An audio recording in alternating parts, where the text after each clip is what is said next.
বন্ধুরা সবাই কেমন আছো? বন্ধুরা আজকে তোমাদের আপন মায়ের পুকুরে ছেলের ঠাকুর ডুবানো নিয়ে অসাধারণ একটি সত্য ঘটনা বলবো। গল্পটি শেষ পর্যন্ত শুনলে তোমরা বাধ্য হবে হাতের কাজ করতে। না হলে সবাই আমাকে কাজ করে দিয়ে যাবে, আমি বাধা দেব না। 5 বছর আগে আর্মিতে ভর্তি হয়েছি। বাড়িতে মা আর ছোট একটা বোন আছে, অনেক আগে মারা গেছে। আমি তখন 9-এ পড়ি আর ছোট বোনটা 5-এ। তখন থেকে মা নিজে সংগ্রাম করে সংসার চালিয়েছে। ঘরে বসে সেলাই মেশিন দিয়ে মানুষের কাপড় বানিয়ে বানিয়ে আমাদের ভরণ পোষণ করেছে। কিছু চাষের জমি ছিল তাই রক্ষে।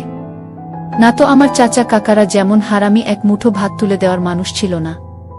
নানা নানি দাদা দাদি অনেক আগেই পটল তুলেছে। মামা মামিরা কিছুটা সহযোগিতা করেছে, তাও নাকড়ার মতো করেছে যাতে মা যা ভাগে পেত তা লিখিয়ে নিতে পারে। আমার ভুলি মা সরল মনে তা দিয়েও দিয়েছে। যা হোক, আমি কলেজে ভর্তি হয়েছি কেবলই, এমন সময় শুনলাম আর্মিতে লোক নিবে। মাকে বলে লাইনে দাঁড়িয়ে গেলাম। আমার নিজের উপর ভরসা ছিল, কারণ আমি মোটামুটি সব দিকেই ফিট। যেমন উচ্চতা তেমন বডি। মা বলে আমি আমার নানা মামাদের মতো হয়েছি, ঠিক পালোয়ান। বাবা কাকারা তো এক একটা টিনটিনে, সব কয়টা শুধু বদের হাড্ডি। যা হোক, ভালোই টিকে গেলাম। বাড়িতে খুশির ঢোল বেজে উঠল, সবাই বলা বলি করল, যাক ছেলেটা কাজে লাগলো, এখন যদি সোনালির কষ্ট দূর হয়। হ্যাঁ, আমি আমার মার কষ্ট দূর করার জন্য কোনো দিকে না তাকিয়ে খেলাধুলা করার বয়সে চাকরিতে চলে গেলাম। গ্রামের বাড়ি হওয়াতে ভয়ের কিছু নেই, আশেপাশে তো কাকা চাচারা আছে। আমার বোন শারমিন আক্তার, বয়স 19, ইন্টার সেকেন্ড ইয়ারে পড়ে। বাবার মতো টিনে কাঠি, আমারই এমন মেয়ে পছন্দের না। মা সোনালী বেগম, বয়স মনে হয় 42 হবে, দারুণ দেখতে, এখনো যুবতী মেয়েদের সাথে পাল্লা দিতে পারবে। ফর্সা লাল টকটকে, মার দীঘল কালো চুল ঘন মেঘের ভেলা, এত ঘন লম্বা চুল যে তা সারা পিঠ বেয়ে কোমর ছড়িয়ে নিচে নেমে যায়। লাল টকটকে ঠোঁট আর টানাটানা চোখ, সব মিলিয়ে আমার স্বপ্নের নারী, আমার জন্মদানকারী বিধবা মা। যা চরম পাপ, যা কখনো পাওয়ার নয়। সবই জানি, সবই বুঝি, তারপরও মনের কোথায় যেন সোনালীকে নিয়ে স্বপ্নের নীড় রচনা করি। যেখানে মা নয় সে আমার সোনালী, শুধু সোনালী। আমার মনের এ গোপন চাওয়ার কথা শুধু আমি জানি। আমার সরকারি বেতনে মার রূপ যেন দিনকে দিন বেড়েই চলছে। মার গর্বে বুক সব সময় ফুলে থাকে, গ্রামে সব সময় আমার জয় জয়কার। 5 বছরে ভাঙা ঘর পাকা করেছি, এখন 4 রুমের বাড়িটা আমাদের শান্তির নীড়। এবার ছুটিতে এসেই মা বায়না শুরু করলো আমার বিয়ে দিবে। যদিও এটা অনেক আগে থেকেই চলছে, আমি শুধু বারবার এড়িয়ে যাচ্ছি। আজ এ নিয়ে মার সাথে মুখ কালাকালি হয়ে গেল। মার এক কথা, শারমিন বড় হয়েছে, বিয়ে দিতে হবে। এরই মাঝে কয়েকটা সম্বন্ধ এসেছিল, তার বিয়ে হয়ে গেলে সে একা একা কিভাবে থাকবে, হ্যান ত্যান কত কথা। আমি এসেছি শুনে ছোট মামা এলো। সারাদিন থেকে বিকেলে যাওয়ার সময় আমাদের সবাইকে নিয়ে যেতে চাইল। আমরা না যাওয়াতে জোর করে শারমিনকে নিয়ে গেল। বলল 2 দিন পর মা বেটা গিয়ে বেরিয়ে আসবে আর শারমিনকে নিয়ে আসবে। আমাকে আর মাকে নিয়ে যাওয়ার জন্য আর কি এমনটা করল। সন্ধ্যা থেকে আকাশটা মেঘলা হয়ে আছে দেখে বাইরে গেলাম না। না হলে 2 দিন থেকে এসে সন্ধ্যার পর বন্ধুদের সাথে আড্ডা মারতে বেরিয়ে পড়ি। আজ গেলাম না দেখে মাও খুব খুশি। গরম গরম পকোড়া ভেজে দিল। বিছানায় বসে মা বেটা মিলে আরাম করে খাচ্ছি। মিশু, হুমা, কাউকে পছন্দ করিস? আমি মার মুখের দিকে তাকিয়ে মুচকি মুচকি হাসছি। বল না পছন্দ করিস? করলে এতদিন তুমি জানতে না। তবে হ্যাঁ, একজনকে খুব ভালো লাগে, এবং এও জানি তাকে আমি পাবো না। কেন পাবি না? আমার ছেলে কি দেখতে খারাপ? কোনো লাট সাহেবে বেটি সে রে? হা হা। তুমি দেখি রেগে গেলে। রাখবো না, এমন সোনার ছেলে আমার। আর কি না, বল তুই কে সে? বাদ দাও মা, আমার যাকে ভালো লাগে তার কথা দুনিয়ার কাউকে বলতে পারবো না, শুধু খোদাকে ছাড়া। মা আমার এমন গম্ভীর কথা শুনে অবাক হয়ে চেয়ে রয়েছে। এটা কি কথা রে বাবা? আমাকে বলতে না পারিস তোর ভাবি মানে রাসেলের বুয়ের কাছে বলিস তুই? না মা, তা না, তুমি আমার সবচেয়ে বড় বন্ধু।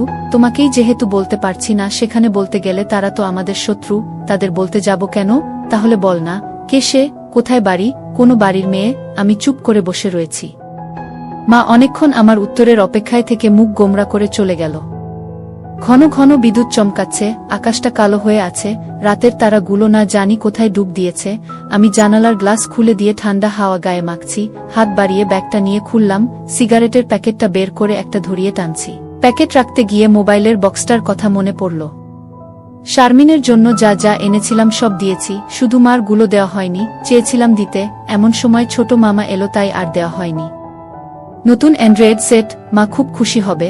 আরেক বক্সে একটা স্বর্ণের চেইন, মার যেটা ছিল সেটা আমার এসএসসির ফর্ম ফিলআপের সময় বিক্রি করে দিয়েছিল। তখন থেকে মার গলা খালি। আরও কয়েকটা জিনিস আছে মার জন্য। আয় খেয়ে নে, ঝড় আসতে পারে, কারেন্ট চলে গেলে খেতে ঝামেলা হবে। আমি তাড়াতাড়ি সিগারেটটা জানালা দিয়ে বাইরে ফেলে দিয়ে বললাম, হা দাও। কি লজ্জা, মা সিগারেট খেতে দেখে নিল, জানে আমি খাই, তবে এভাবে দেখেনি কখনো। ঘরে বসে সিগারেট খাওয়াটা ভুল হয়ে গেছে, সারা ঘরে সিগারেটের ধোঁয়া। মা বেটা খেয়ে দিয়ে উঠলাম। মা বল, আমার রুমে এসো তো একটু। তুই যা, থালা বাসনগুলো গুছিয়ে আসছি। আমি রুমে এসে শুয়ে রইলাম। মা আধা ঘন্টা পর হাত মুছতে মুছতে এলো। কি রে বাবা? আমি উঠে মার হাত ধরে খাটে নিয়ে বসালাম। ব্যাগ থেকে এক এক করে শাড়ি, ব্লাউজের কাপড়, ছায়ার কাপড়, একটা বাদুর বোরকা, দুটো ওড়না, একটা শীতের জামা, চাদর এবং আরও একটা প্যাকেট দিলাম। প্যাকেটটা দিলাম ভয়ে ভয়ে, কারণ ওতে দুসের ছোট জামা কাপড় আছে, জানি না দেখার পর কি বলবে। এত কিছু কি জন্য এনেছিস? তোর কি বুদ্ধি শুদ্ধি হবে না কখনো? প্রতিবারই এত কিছু আনা লাগবে? আহ থামো তো তুমি, যা লাগে তা আনবো না। এটাতে কি রে? না, ওটা এখন খুলবে না, তোমার ঘরে গিয়ে খুলবে, আর প্লিজ রাগ করবে না।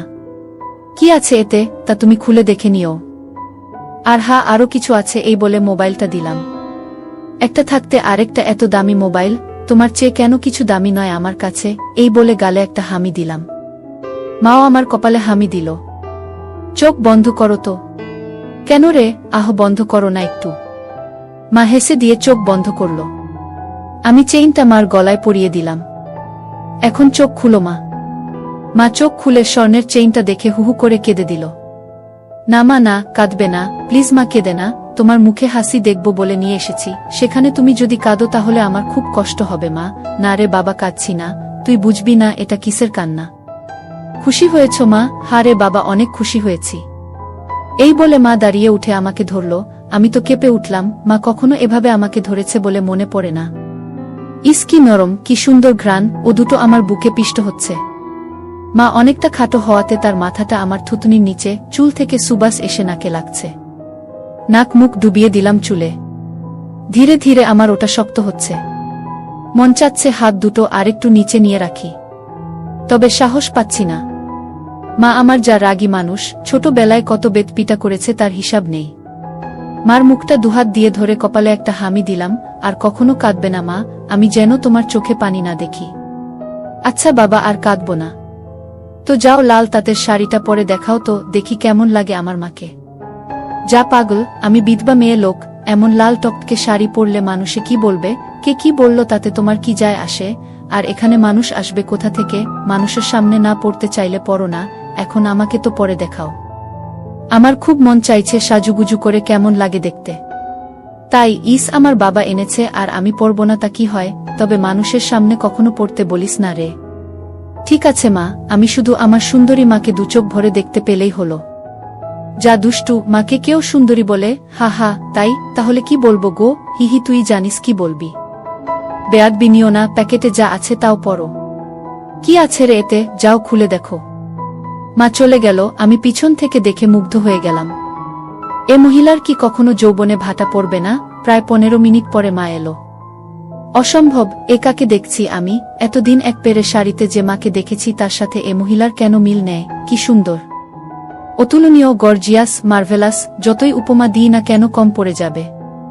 মা দরজার কাছে দাঁড়িয়ে আছে, আমি বিছানার পাশে হা করে দাঁড়িয়ে আছি।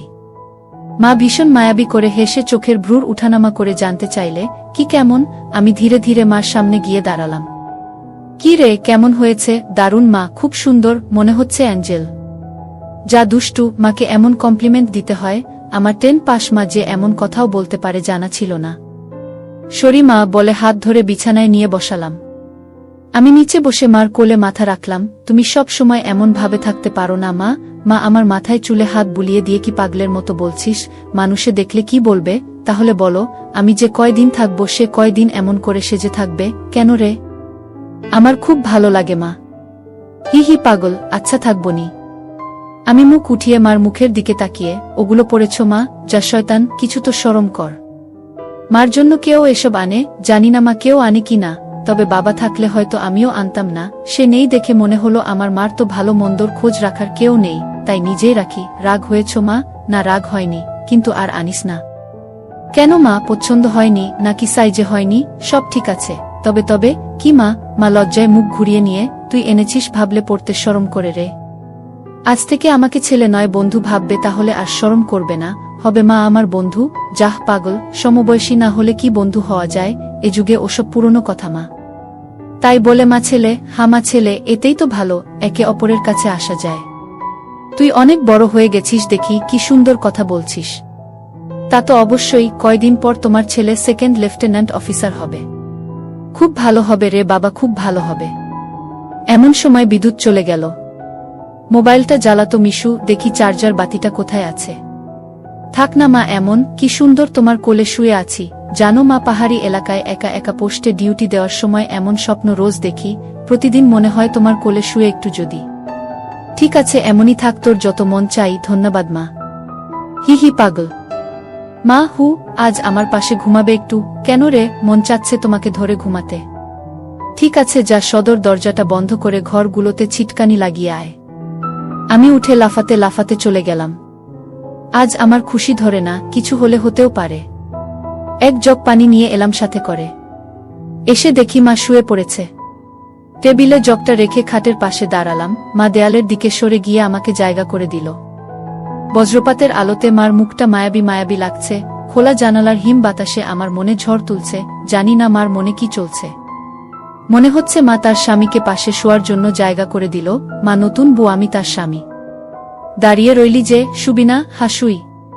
মার পাশে শুয়ে পড়লাম, দুজনে মুখোমুখি। আধো অন্ধকারে দুজনে দুজনার দিকে চেয়ে আছি। ঘুমাবি না? তুমি ঘুমাও, আমার ঘুম এত তাড়াতাড়ি আসে না। তাই আয় কাছে আয়, মাথায় হাত বুলিয়ে দিচ্ছি। আমাকে আর পাই কে? একেবারে মার বুকের কাছে বুক নিয়ে গেলাম, তবে কোমরটা দূরে রাখলাম। মা একটা হাত সাইডে লম্বা করে দিল, এখানে মাথা রাখ। মা তার হাতের উপর মাথা রাখতে বলছে।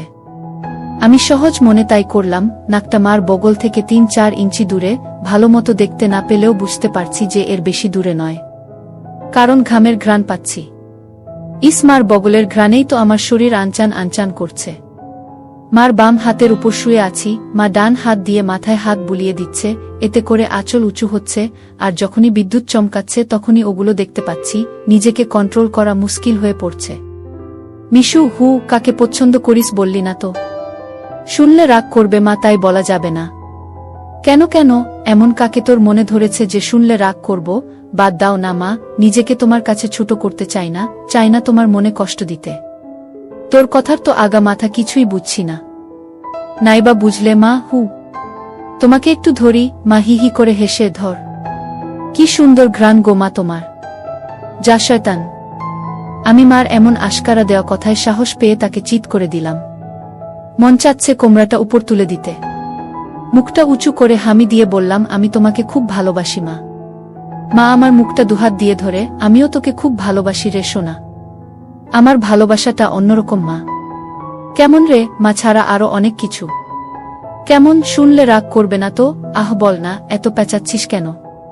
তুমি আমার ড্রিম গার্ল মা, তাই তো? কি? হ্যাঁ মা, জানি এটা শুনে আমাকে খারাপ ভাবছ, এজন্যই বলতে চাইছিলাম না। আমি তোর মা মিশু, এমনটা কিভাবে ভাবতে পারলি? জানি না মা, শুধু জানি আমি তোমাকে প্রচণ্ড ভালোবাসি। তোমাকে ছাড়া কাউকে ভাবতে পারি না। চুপ কর বেয়াদব, এমন কথা বলতে তোর মুখে বাজছে না? সরি মা। এই বলে তার উপর থেকে উঠে খাট থেকে নেমে পানি খেলাম।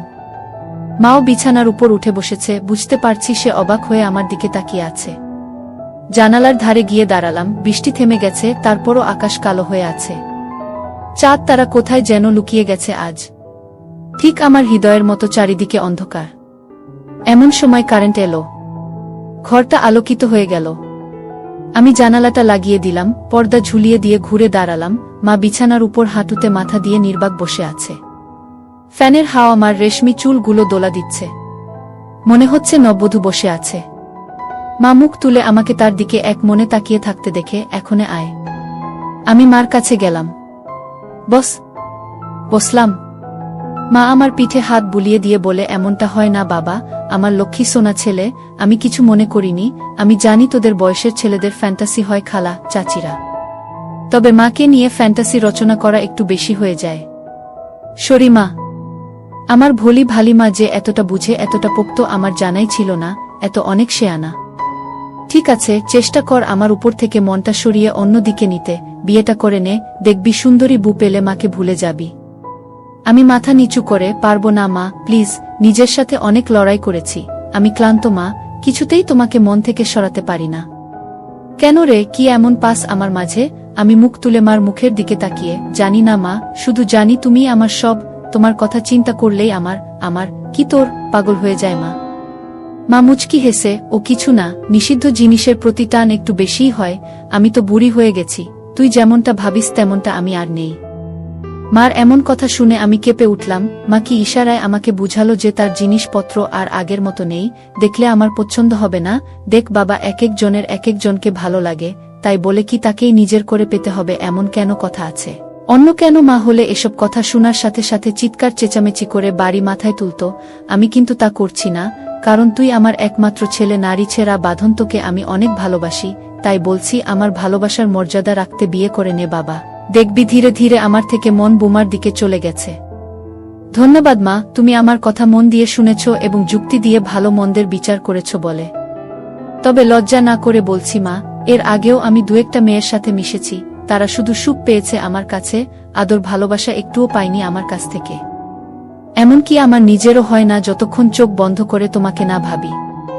যখন সেসব মেয়েদের জায়গায় তোমাকে কল্পনা করি তখন আমি আর নিজের মাঝে থাকি না, সুখের সাগরে ভেসে যায়, কেবলমাত্র তখনই হয় আমার। তুই তো অনেক দূর এগিয়ে গেছিস, তাহলে আমি অনেক আগে থেকেই বুঝতে পেরেছিলাম যে আর চোখে লুকিয়ে লুকিয়ে আমাকে দেখিস।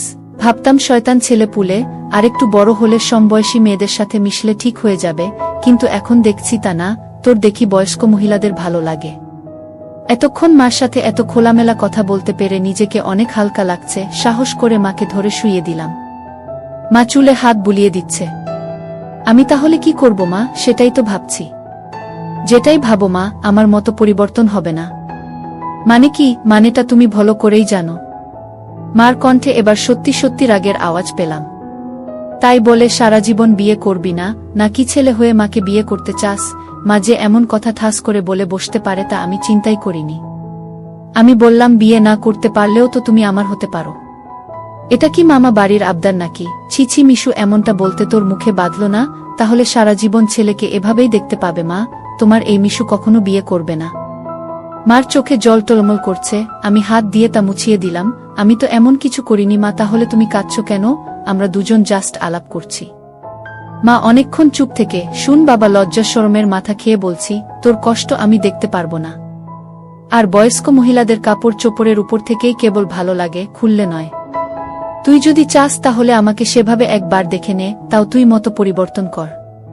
তবে শুধু দেখতে পাবি, কিছু করতে পারবি না। মার মুখে এমন কথা শুনে আমি আর দুনিয়াতে নেই। বল রাজি? আর যদি আমি দেখে আরো বেশি আকর্ষণ অনুভব করি তাহলে? আমি বলতে চেয়েছি যে, আজ আমাকে দেখ, আর আগেও তো তুই অন্যদের দেখেছিস, তাহলেই তফাৎটা বুঝতে পারবি। আমার মনে হচ্ছে আমার মতো মার মনের ভিতরেও কিছু আছে, নয়তো দেখার কথা। আমি তো কিছু বলিনি, মা নিজ থেকে দেখতে দিতে চাইছে যে। রাজি? রাজি। যা, বড় লাইটটা বন্ধ করে ছোট লাইটটা জ্বালিয়ে আয়। মনে মনে ভাবলাম, কি সৌভাগ্য, আজ তো আমার পোয়া 12 লেগে গেছে। নীল বাতিটা জ্বালিয়ে খাটের পাশে দাঁড়িয়ে রইলাম। মাও উঠে দাঁড়ালো। ধন্যবাদ মা, আমার স্বপ্ন পূরণ করার জন্য। তোর জন্য আমি সব পারি রে, শুধু কথাদের সব দেখে নিয়ে মাকে ভুলে যাবি না তো, বা ভুল বুঝবি না তো? কি বলছো মা?